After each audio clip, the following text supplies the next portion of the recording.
نعوذ باللہ، اللہ نبا سے کہیے نعوذ باللہ۔ نعوذ باللہ۔ بہت افسوس، آج بھی یورپ میں بڑی تیزی کے ساتھ عورتیں مذہب اسلام میں داخل ہو رہی ہیں۔ افسوس اس بات کا ہے ہماری بیٹیاں ہمارے گھروں سے ہمارے مذہب سے کیوں نکل رہی ہیں؟ ذمہ دار وہ بھی ہے، ذمہ دار ہم بھی ہیں۔ دلی میں ایک لڑکی مذہب اسلام سے پھر گئی، غیر مسلم سے شادی کر لی۔ ایک تنظیم کے کچھ لوگ پہنچے سمجھانے کے لیے ایسا منع کرو، مذہب اسلام کو نہ چھوڑو، پھر لوٹ آؤ۔ اور آج ہماری بیٹیوں کو اور بہنوں کو، ماؤں کو بتانا پڑے گا کہ اسلام ہے کیا۔ الحمدللہ اس حقیر فقیر کی ایک بچی عالمہ فاضلہ ہو چکی ہے، 2 بچی ہے، ایک ہو چکی ہے اور دوسری ہونے والی ہے۔ دونوں بیٹی کو ہم عالمہ بنا رہے ہیں، اور یہ حوصلہ ہے، یہ ارادہ ہے کہ باپ مردوں میں دین کا کام کرے گا، ہماری بیٹیاں عورتوں میں دین کا کام کرے گا۔ دارالعلوم غریب نواز روپین فتح پور جہاں لڑکوں کا ادارہ چل رہا ہے، وہیں لڑکیوں کا ادارہ قادریہ سائرہ بنات اکیڈمی بھی چل رہا ہے، جس میں الحمدللہ قریباً 40 بچیاں زیر تعلیم ہیں۔ جس دن ہماری بہنوں کو اور ماؤں کو معلوم ہو جائے گا کہ اسلام کیا ہے، جان دے دے گی، ایمان نہیں دے گی۔ سبحان اللہ۔ جان دے دے گی، عزت نہیں دے گی۔ اور ایسی ڈگریوں پر آگ لگا دو، جو ڈگریاں ٹیچیوں میں اور بکسوں میں بند ہیں، آگ لگا دو۔ جو ڈگریاں اس کی عزت نہ بچا سکے،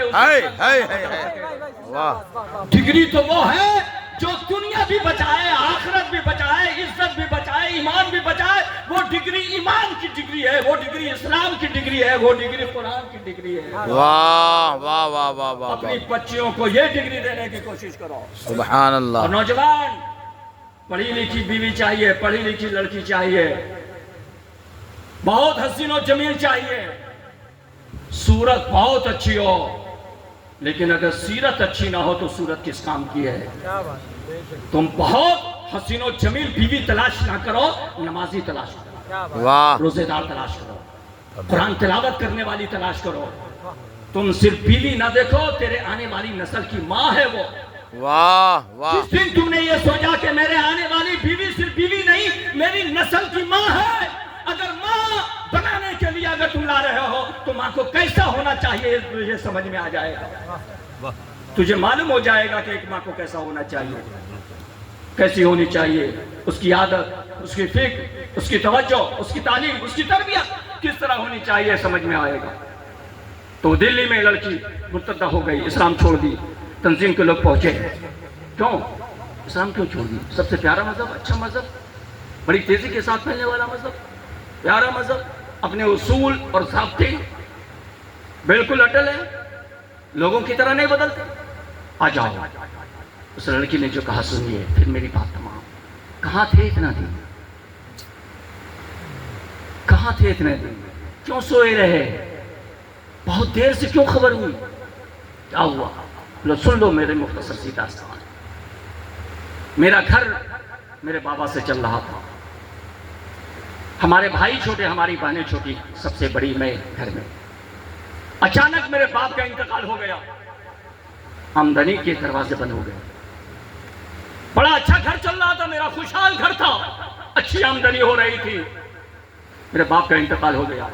انتقال پہ رشتہ دار آئے، خاندان کے لوگ آئے، اطراف کے لوگ آئے، پڑوسی آئے۔ بہت غم کی بات ہے، بہت دکھ کی بات ہے، بہت مصیبت کی بات ہے، تیرا باپ انتقال کر گیا۔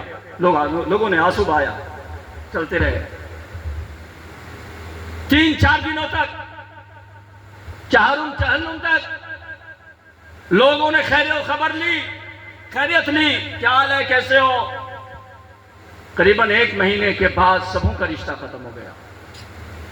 نہ کوئی میرا رشتہ دار آ رہا، نہ کوئی پڑوسی پوچھنے کو آ رہا ہے تیرا گھر کیسے چل رہا ہے، نہ میرے کسی رشتہ دار نے فون سے رابطہ کیا کہ تیرا گھر کیسے چل رہا ہے۔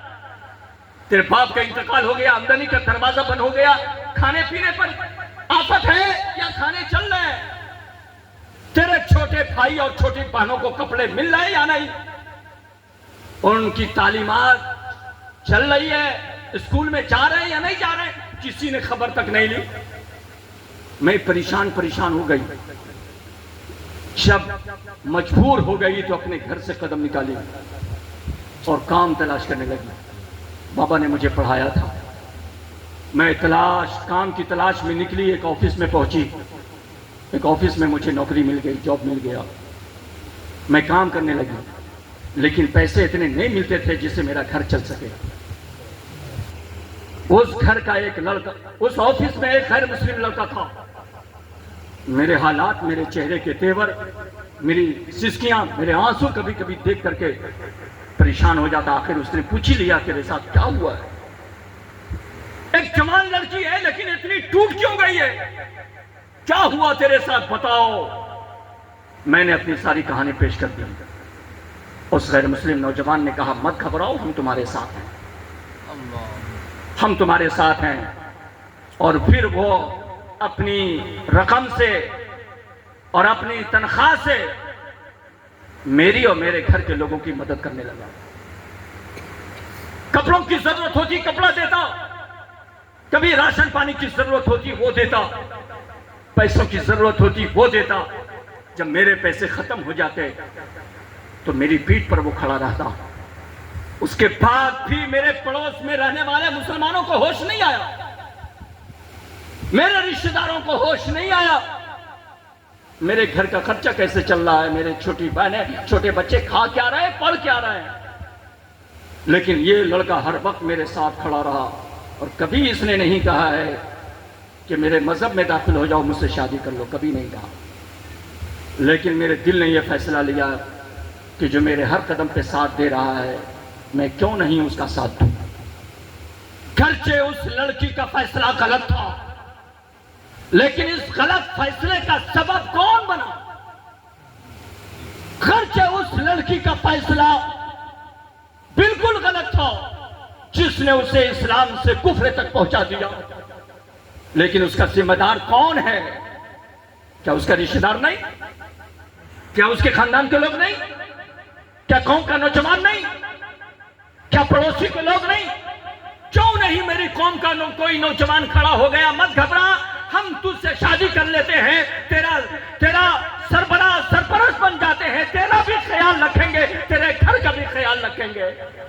کیوں نہیں میری قوم کا کوئی نوجوان ایسا زندہ تابندہ کھڑا ہوا. نہیں, قوم کے نوجوانوں کو خوبصورتی چاہیے, حسن و جمال چاہیے, بغیر مانگے ہوئے جہیز میں دولت چاہیے, عالیشان مکان چاہیے, عیش و عشرت چاہیے. جس قوم کا نوجوان اور اس کی فکر ایسی ہو جائے, اس قوم کی بیٹیوں کے یہی حالات ہوتے ہیں جو آج ہو رہے ہیں. ذمہ دار بیٹیاں بھی ہیں, ذمہ دار نوجوان بھی ہے, ذمہ دار ماں باپ بھی ہے. سبب بہت ہے, بہت ہے, وجہ بہت ہے. یہ فتنہ بہت دور تک پہنچ چکا ہے. آپ پورے بہار کو, پورے ضلع کو, پورے گیا کو سنبھالنے کی ذمہ داری نہیں لے سکتے, پورے 12 گاؤں کی ذمہ داری نہیں لے سکتے. کم سے کم ہر شخص اپنے گھر کی ذمہ داری تو لے سکتا ہے. اگر ذمہ داری لے سکتا ہے تو ہاتھ اٹھا کر کم سے کم یہ کہے ہاں ہم اپنے گھر کی حفاظت اور اپنی عزت و آبرو و ایمان کی حفاظت کی ذمہ داری لیتے ہیں. اللہ تعالیٰ توفیق عطا فرمائے. ہاتھ اٹھائیں اور اس کا ہاتھ کریں. سبحان اللہ. نعرہ لگائیے بھائی. نعرہ تکبیر, نعرہ رسالت. یا رسول